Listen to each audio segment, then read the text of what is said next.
crackers. Ritz, putting on the delicious. We have no affiliation with Ritz or its parent company, Kraft, I think. Could be wrong. I don't know. I think it's Nabisco. Nabisco? Yeah, I'm pretty sure it's Nabisco. I don't pay attention to this stuff. Also joining us this week is our wonderful technical producer. Yeah, I'm pretty sure that they're owned by Jerry Nabisco, and that's who makes those crackers.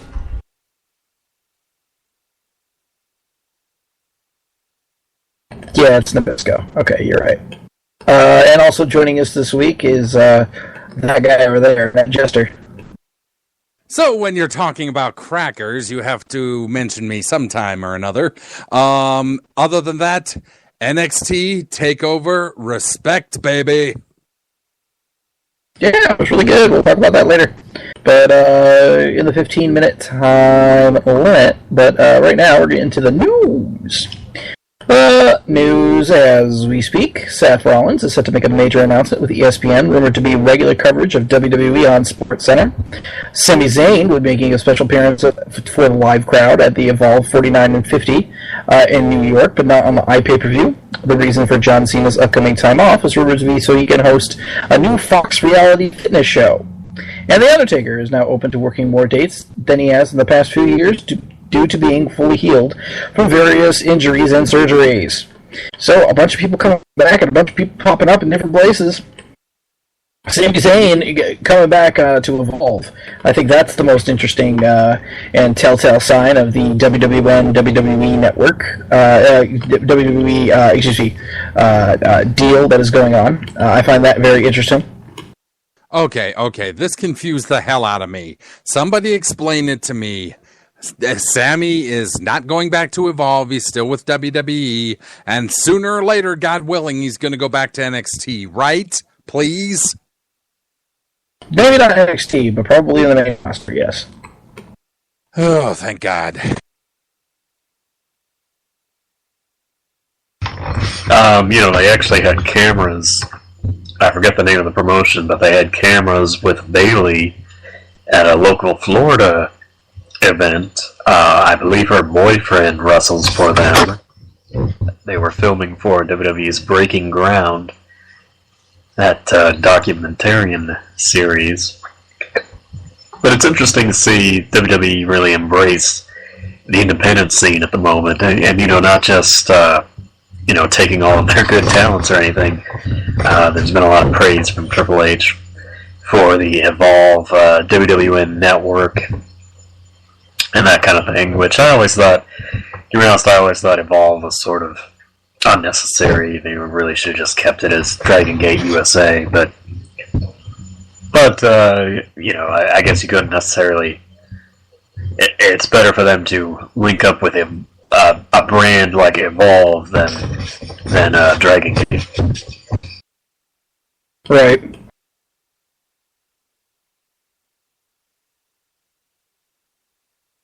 It was just a different program for them to use. I just find it really interesting that we were talking about rumors about Sapolsky working for WWE and how and how they're having a working relationship and whatnot.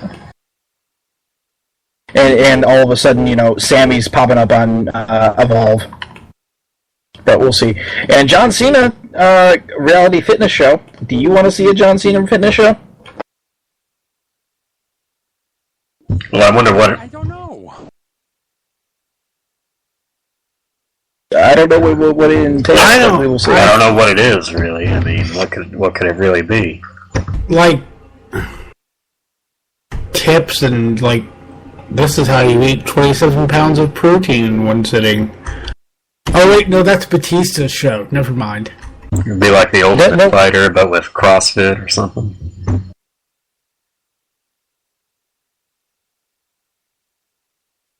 Yeah, or something like that.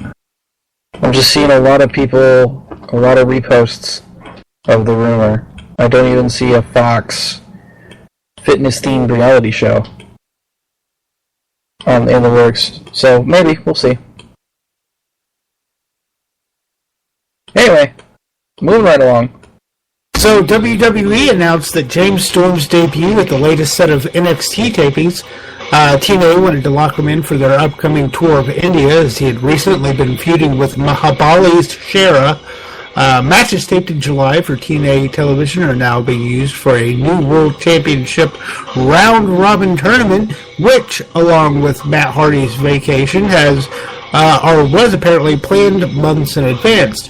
TNA canceled their Hardcore Halloween house show tour, including the one-night-only pay-per-view taping on the 30th, citing logistical issues rather than poor ticket sales. Although Dave Meltzer claims that was indeed the primary factor, talents will be given a partial payment still, and Trevor Lee declined to work the TNA house show on October 3rd, where Kurt Angle returned and Earl Hebner was inducted into the TNA Hall of Fame in favor of working his home indie CWF instead, believing it would be more fun.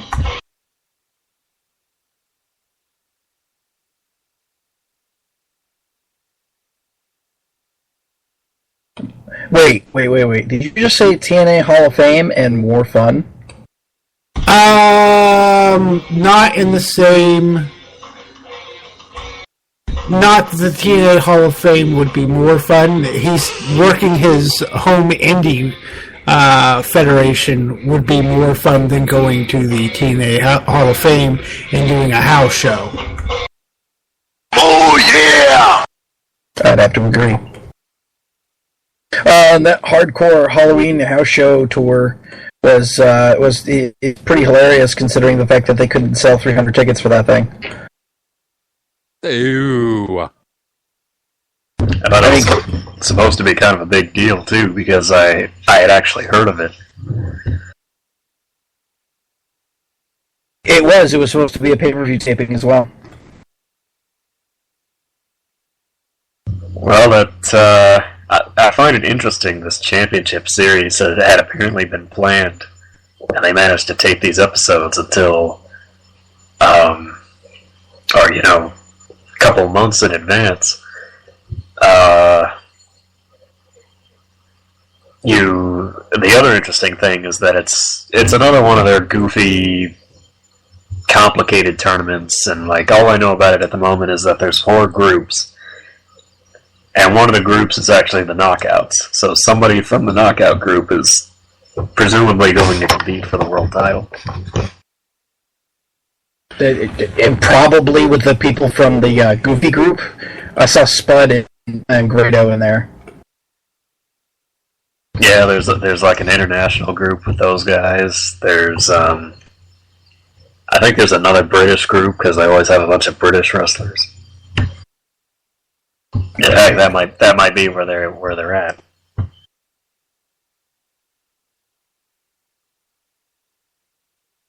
And oh dear God, that Shera guy. Oh God. Okay, think of the worst. Oh, have you not heard of the Shera guy? He has his own dance. He has his own dance. It is the creepiest dance, the most terrible dance that you've ever seen in your entire life. Like you'd rather watch the Yeti match than you would. Whoa! Shockmaster's debut is more elegant than this guy. Oh, that's saying something. Yeah, it's something else. He's really green, and the only reason that they want him is because they're going to go tape over in India. And of course, they can't get Sanjay Dutt. That would be smart.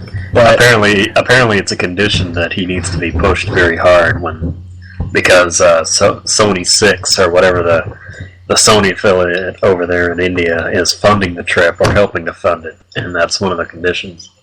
Right. So expect this guy to get pushed to the moon. I mean, this is going to be worse than Kiss Demon. Swear to God.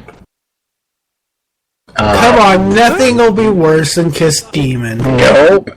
I'll show you a video while we're talking about the 15-minute time limit, and then you can, or we're talking in the next segment, and then you can tell me how bad it is. Yeah, Omega, why don't you handle this last little bit? Well, it seems that Chris Jericho revealed on his podcast that one of the biggest arguments he ever had with Vince McMahon was over that ABC game show Downfall, as he auditioned in secret to host it, and McMahon did not want him to do it, to the point where they were yelling at each other over the phone.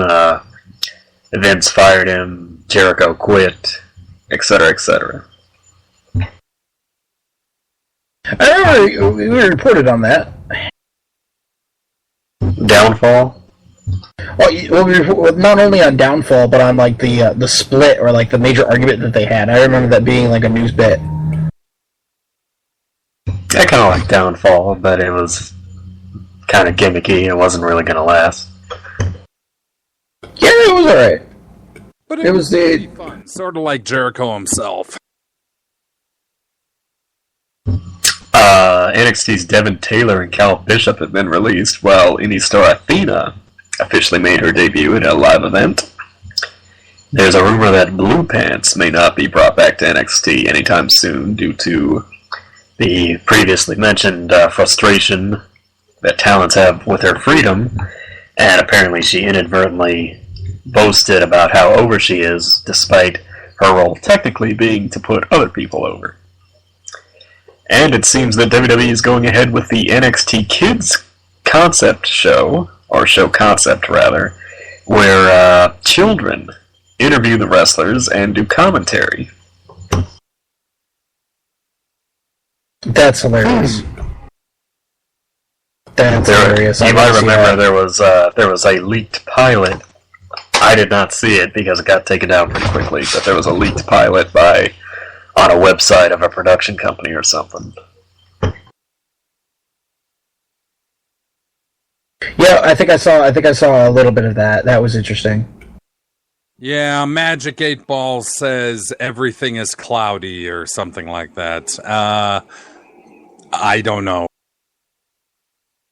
It'll be fun. It's just a bunch of kids, being kids and talking about the WWE and how, and how awesome and how cool that, some of the people are and how much they like and don't like them. And it's like, shit kids say, but for WWE, basically. It'll be interesting. It'll be interesting to get actual kids involved.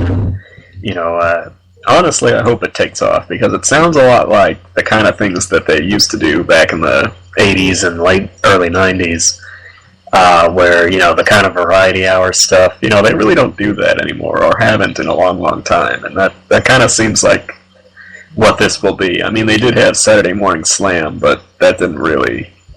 There wasn't a whole lot of, it was kind of... Okay, Saturday Morning Slam was really cool for what it was, because it was different matches for kids that were arranged, and storylines that were arranged so that they could have really silly stuff. But this NXT thing is really cool because it's more like, they get to be behind the scenes, they get to do commentary on matches, they get to interview the wrestlers, and that's just funny because it's kids doing that, and adults poking kids into doing that and letting them have free reign. Which will lead to a lot more awkward moments and a lot more cooler things. So I'm really looking forward to that. All right, Yankum, you had time to watch that thing. You tell me how wrong I am. Oh, I thought I was supposed to wait until the 15-minute time limit to watch it. Oh, all right, whatever. Then let's do the 15-minute time limit. Yes, indeed. Let us do the 15. Alright, so this week we're going to be talking about a couple things.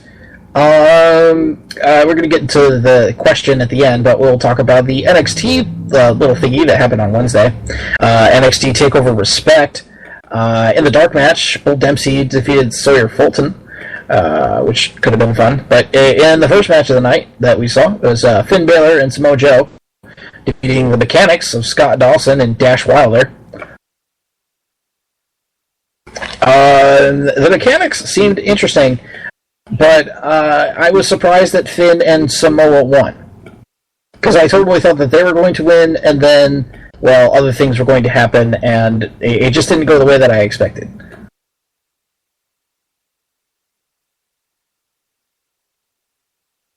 Omega? Yeah, I'm pretty surprised that Finn... I thought for sure Gable and...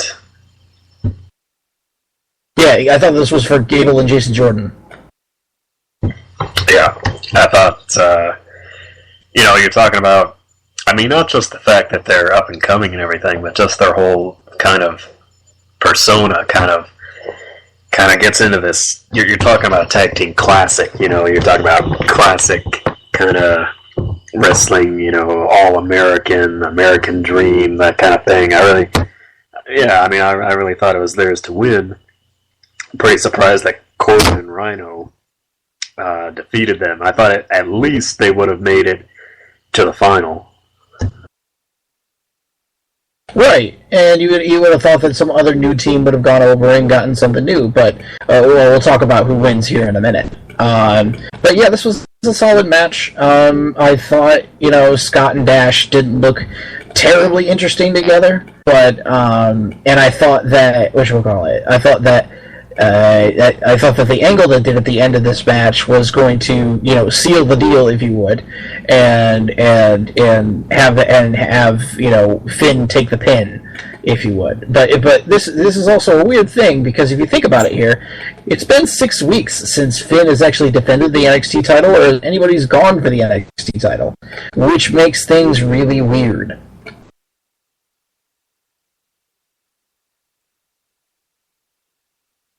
Well, I would assume that Samoa Joe might challenge his partner, so to speak, and step in line for that opportunity. I think that's really the main storyline you would take out of having them win, because otherwise it's just sort of a kind of a cool moment to have this cool team win and everything, but like we said, NXT is kind of supposed to be about up-and-comers and everything, and, Finn's already a star, Joe's well-established as a star and everything. Well, they both are, really, but you know what I'm saying. Right. But it was a pretty good series of tag matches, including the final, which happened second to last match.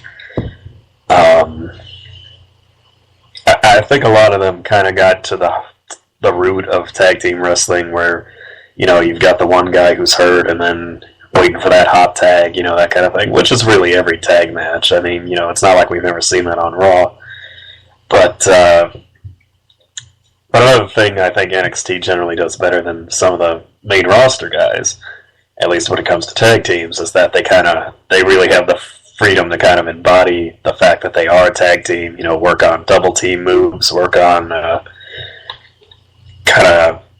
necessarily matching ring gear or anything like that, but just sort of more of a dynamic together, because a lot of times it feels like you might have two guys in a team, but then they both got to do their own thing, and other than cheering for their partner, there's not a lot of cohesiveness. I mean, right. You look at the Dudleys and how they've, even on commentary, they mentioned since they've been back, just a lot of things that they do together. Be it the what's up, or Bubba's talking in the ring, and Devon's kind of answering at the same time, that kind of thing. Though to be fair, that's what we're seeing more of with the New Day. That is what we're seeing more of with the New Day, and it's pretty. I'm interested to see how far the New Day are going to be allowed to go. I really want to see Kofi Kingston with the WWE title in the New Day. I mean, would that not be something that would be amazing? Not Big E? No, not Big E, Kofi. It'd be amazing. I don't know if it ever happened, but it'd be amazing. It would be. Speaking of being amazing, here's one that's not. Baron Corbin and Rhino defeated Jason Jordan and Chad Gable. Chad Gable is my new favorite NXT wrestler. Really? And what brought that around? He is Kurt Angle light, and he is awesome. And that German suplex. He is Kurt Angle minus 100 pounds. Let's be perfectly honest here. That's what he said. He said Kurt Angle light, like... Yeah, Kurt Angle light. Gable, you can argue that Gable has really taken a lot of his shtick from Angle and other people who have done sort of this amateur wrestling thing. But the thing of it is, that Gable is somebody who, in a short period of time, has done a lot with a little, and people really respond to that. Yep. And hopefully he's able to break out and do something awesome. But this match was pretty boring. Otherwise, I didn't enjoy it too much. I love Rhino, not gonna lie. Corbin is Corbin, though, and I could see why people like him, and I can also see why people really don't. The women like him because he's, attractive, but everybody else doesn't like him because we're smart, and he... apparently. Well, according to the woman that was sitting in front of me at the NXT Live event I went to. According to residents of Seattle in 1993. Exactly. Now that is journalism ethics, or excellence right there. Excuse my speech. The wrong team won this match, period. I really thought that the wrong team won. I really thought that this was going to lead to something good, but it didn't. So there you go. Corbin is really the question mark where people look at, what is Triple H and what do these other guys kind of see in him? Because it's not that he's bad. I see something in him, but I don't see I don't see him being used to his full potential. He's got the wrong gimmick, in my opinion. So what would be a good Baron Corbin gimmick? I have no idea, but we don't have time to talk about that. What we do have time to sweep him on out of here. What we do have time to talk about, though, is this awesome women's match. Oh, yes. Well, the one, the only, the amazing. She was Kana, now she's Asuka. And the only thing I don't like about her... What? What is she called now? It's Asuka, yeah. That's the name that they used. Yeah, that's the name they used on the pay-per-view. And the only thing I don't like about her is she's named after Asuka Langley Soryu. Right. Which is, Joshi Legend, etc. So Asuka defeats Dana Brooke with Emma by submission. You got that, did you, NJ? Yeah. All right.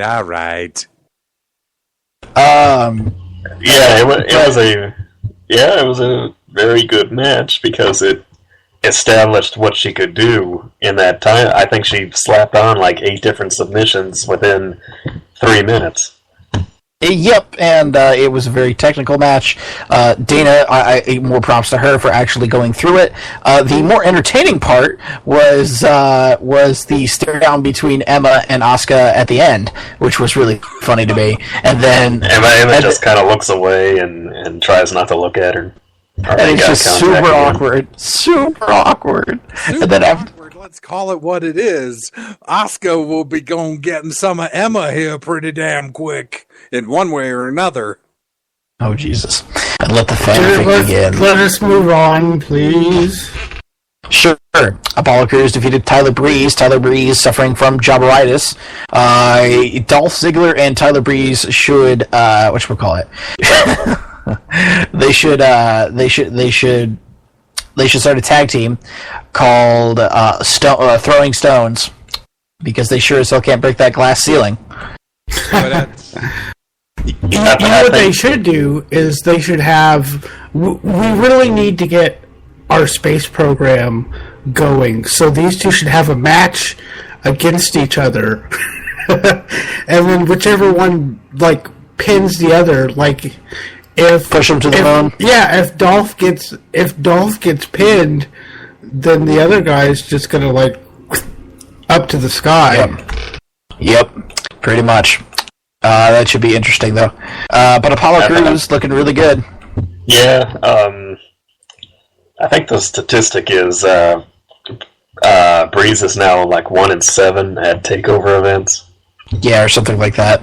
He really is jobber to the stars. It's pretty terrible. He's being wasted down there, but I don't think he'd be any better up top. So he's got this Christian. He's starting this Christian angle, one more match kind of thing. He just wants a singles match for the NXT title, and he'll win it. And I guarantee he will, when his time comes. But apparently, it's everybody else's time instead of his, and that's just a shame because he's actually really good. And Cruz is good and everything, but he's lacking one defining thing that a lot of these NXT people have, and that's a really strong. Well, yeah, and a really strong, definitive character. We know. Right, yeah, and he's just smiling and being happy and flipping around, and that's perfectly fine for Apollo Crews, but it needs something more. Terry Crews, which is fine, but again, it doesn't really stand out as much as a lot of these other guys. Right, so speaking of standing out, we need to move on here. We only got 4 minutes. Finn Balor and Samoa Joe defeated Baron Corbin and Rhino to win the Dusty Rhodes Tag Team Classic tournament. They got a big trophy. That's pretty cool, but I really want to see Balor and Joe against each other for the NXT title. I really hope that happens. Yeah, that'll be a good match. All right, to the main event. How about main event? Bayley defeated Sasha Banks 3-2 in an Iron Man match. Holy this shit! This match was 5 stars and in every aspect. 5 of the word. more after that. There was it better than the Brooklyn match? Yes. 100%. There were times when I forgot, like when I'm watching Raw, I'm thinking about suspending disbelief, or just not suspending disbelief and be like, oh, this is a good match. When Bayley went into the stairs back first, I think she landed on her head one time, and like both of those times, I wasn't like, "Ooh, that's a cool spot." I was like, "Holy shit! I hope she's okay." Like that's how good that match was. I didn't have to think to suspend disbelief. Like I was legitimately just in the match, and that doesn't happen very often anymore. It was incredible. Right. It was an incredible match. It was technical. It told a great story. As they went along, Sasha getting more and more vicious as she went, healing it up. Like she started off healing, but as she went on, she went into some like next level Ric Flair cheating and healing, and it was fantastic. Stealing the headband was definitely. Oh yeah, stealing the headband. That was something. Not that it's hard to get heat by doing that, because somebody was eventually going to incorporate her, but it really was done really nicely as Bayley's way in there getting counted out to go 2-1 or 1-2 rather. Yep. Yeah, so we'll go through the counts here. The first count was Sasha Banks pinfall with a roll up. Some dirty stuff poking her. After poking her in the eye, yeah. Poking Bayley in the eye. Ref into the corner with her butt in his face, and then poked Bayley in the eye for the roll-up, and that was fantastic. Mind you, I'd allow it if her butt was in my face, but that's besides the point. Bayley got her pinfall back by doing the belly-to-belly suplex. Sasha went up 2-1 after the incident we just talked about, after Bayley was counted out.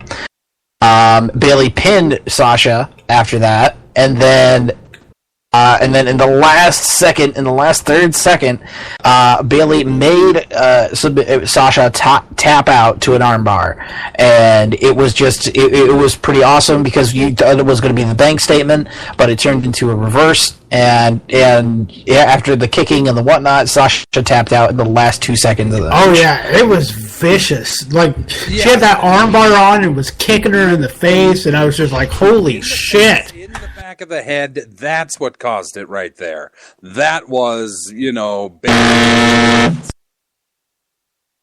Yeah, it was. It was a great match, but that's the end of our 15-minute time limit. We were probably going to get into the other thing probably at another time. Before we get into the Dairy Queen drive-thru, though, you did watch that video, Yankum, did you not? Yes, I did. And was I wrong? You, how do I put this? It's bad. It's possibly one of the worst things things I've ever seen in my life. It is so fucking cringeworthy. However, I don't know that it's worse than the Yeti match. I really think it's worse. Look, we can say it's a matter of, opinion, because it's subjective, right? But it's up there. It's definitely up there. I'll say this for that dance thing. It doesn't last as long as the Yeti match, so it has that going for it. At least, yes. All right, I want ice cream. So, there's some kind of Yeti Burry Sunday I should know about. All right, everybody, this is their drive-through with the ratings. It's Yank of DDS. Hold on, I'm giving Net Jester minus 50 points for Yeti Berry. Oh, you're actually applying points this time, huh? Just a few. Besides the ones on his head.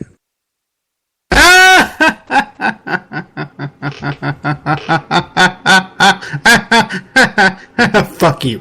Sid Pact did 335,000 viewers. That's up 22% from the 275,000 previously. ROH did 175,000. That's up 38% from the 127,000 it did before. Those are impressive upticks in viewership. Let's see how long it lasts. SmackDown did 2.147 million viewers. That's up from 2.132 million. I don't know how much because it's not in the format. 3.285 million viewers for Raw, which is down 3% from the 3.378 million viewers, and another record low. Shit. Are we in trouble here, boys? Vince McMahon is definitely shitting himself at this point. I wouldn't be surprised by that. But speaking of surprises, happy birthday, Net Jester. And with the birthdays today, little old me. On the 13th of this week, we have Jose Maximo, and co-founder of Juggalo Championship Wrestling, Shaggy Two Dope. On the 14th, we have the lovely Miss Stacy Keebler, and Blackjack Lanza, Dangerous Dan Spivey, and Frank Wycheck. That's a good question. Nobody uses checks anymore. I found that out the hard way today. So why? On the 15th, we have Joey Abs and Jeff Gaylord and, Japanese name alert, Takahashi Morishima. I think I got that right. You got it. And on the 16th, we have not just amazing, not just the best, but just incredible. Then Kazuki Fujita, legendary wrestler Liz Mark Jr., Jimmy Olsen, Tako Omori, hey, I got it, and the one, the only, the Renegade. On the 17th, we have, never mind that shit, here comes Mungo, Steve Mungo McMichael. And on the 19th, we have John Nord.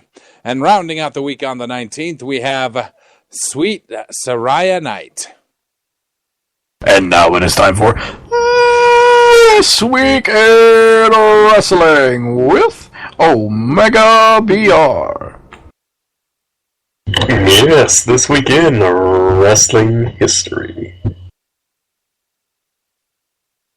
So I got 1985, where a combined event in Nashville, Tennessee, featuring NWA, AWA, and Memphis stars saw AWA World Champion Rick Martel defeat Jerry Lawler by disqualification, and the Fabulous Ones, Stan Lane and Steve Kern, defeat the Sheepherders, Jonathan Boyd and Rip Morgan, in a hospital elimination match. Jump to 1989, where Bruce Hart defeats Gama Singh for the Stampede Wrestling British Commonwealth Mid-Heavyweight title in Lethbridge, Alberta, Canada. This marked the start of Bruce's 6th run with the belt and the end of Singh's 5th reign. Hart would end up retiring the belt as Stampede Wrestling closed down 2 months later.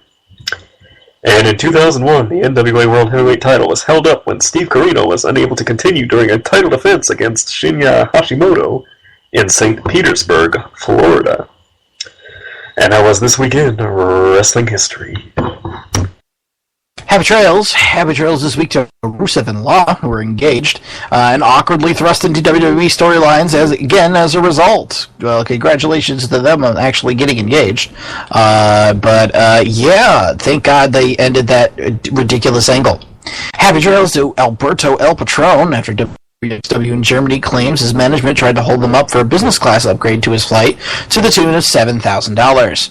El Patron says he was never given a clear itinerary and will not be bullied into working conditions he did not agree to. And also happy trails to Playboy.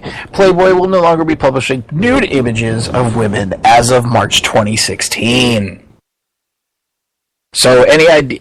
Any thoughts or notions of WWE suddenly going PG-13 again and deciding that, the girls need to be in Playboy again? Well, you're not going to see anything.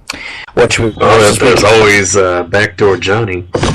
Oh God! Speaking of Backdoor Johnny, here he comes with the points. All right, I guess we're doing points then. Let's see here. Negative 272 points to Net Jester for showing up.